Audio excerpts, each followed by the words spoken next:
औज़ुबिल्लाहिमिनश्शैतानिर्रजीम बिस्मिल्लाहिर्रहमानिर्रहीम। आज का टॉपिक परफॉर्मेंस ऑप्टिमाइजेशन के बारे में है और पीछे हमने सिंपल बताया था कि रीरेंडरिंग क्या होती है कि हमारा कोई भी फंक्शन है या कोई भी कंपोनेंट का दोबारा कॉल होना, हम उसको कॉल भी नहीं कर रहे, हम उसकी छेड़खानी भी नहीं कर रहे, लेकिन फिर भी वो कंपोनेंट चल जाता है।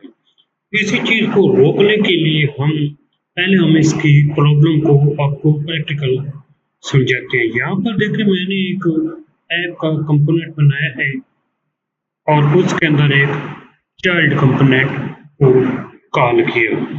अब यहाँ पर देखिए हमने ऐप कंपोनेंट के अंदर तो बताया है कि हमने क्या किया है, एक ऐप को रेंडर किया और बटन पे इंक्रीज किया। अब इसी चीज़ को चाइल्ड के अंदर क्या किया है कि मैंने कहा कि चाइल्ड रेंडर हो। अब इसका रिजल्ट मैं आपको दिखा देता हूँ। रिजल्ट के अंदर हम देखते हैं तो मैं यहाँ से 0 बना देता हूँ। अभी हमारे पास जो फर्स्ट टाइम हमारे पास रेंडर हो चुका है, ऐप रेंडर भी आ रहा है यहाँ पर कंसोल के अंदर और चाइल्ड रेंडर भी आ रहा है। अब मैं तो इन चीज़ों को छेड़ भी नहीं रहा, मैं तो सिर्फ और सिर्फ इंक्रीज कर रहा हूँ काउंट को किया तो यहाँ पर देखिए ये दोबारा रेंडर हुआ ये भी। तो मसला यहाँ पर ये पेश नहीं आता कि एक बार रेंडर हो, हमारे पास 100 कंपोनेंट है तो 100 के 100 दोबारा जब रेंडर होंगे, दोबारा जब वो चलेंगे तो हमारे पास प्रॉब्लम आएगी, स्पीड की स्लो हो जाएगी, हमारी एप्स भी स्लो हो जाएगी। तो इसका हल जो हमने निकाला है वो बहुत इम्पोर्टेंट है। तो आइए इसका सोल्यूशन देखते हैं। यहाँ देखिए एक फंक्शन लिखा हुआ है, इस फंक्शन को ही मैं यहाँ यूज मेमोज का जिक्र करता हूँ।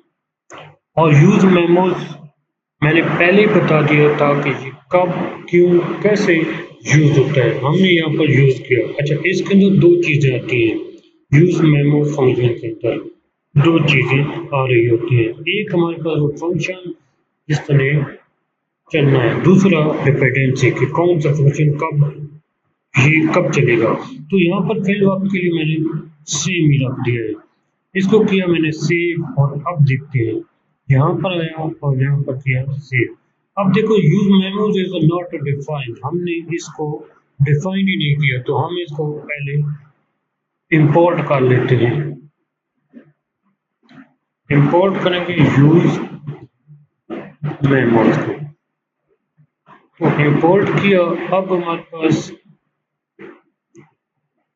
उसके बाद हम इसको अब हम चला कर देखते हैं, दोबारा चलाया तो अभी भी उसने कहा कि नॉट डिफाइंड, एरर आ रहा है। अब ये एरर क्यों आ रहा है, यहाँ से चीज समझते हैं। या तो हमने यहाँ पर मेमोज के अंदर यानी मेमो के अंदर हम मेमोज को हम करेक्ट फॉर्म के अंदर लिखें, तो यहाँ पर मैंने इस तरह लिख दिया। अब ये हमारे पास एरर नहीं आएगा, उम्मीद है। देख लेते हैं। अब मेमोज आ चुका है, मेमोरी रीजन। अब हमारे पास ये एरर नहीं आएगा, अब हमारे पास ये एरर खत्म हो जाएगा। इसके बाद अब ये हमारे पास खत्म होगा। अब फर्स्ट टाइम तुम्हारे पास रेंडर हुआ है और चाइल्ड भी रेंडर हुआ है, लेकिन जब इंक्रीज करूंगा क्या दोबारा रेंडर होगा। अब हमारे पास देखिए एक तो हमने रोक लिया, चाइल्ड रेंडर नहीं हो रहा, जैसे मैं इंक्रीज कर रहा हूँ चाइल्ड रेंडर नहीं हो रहा। तो इस चीज को ही रोकने के लिए हम मेमोज का यूज करते हैं। मेमोज मतलब मेमोरीज होती है,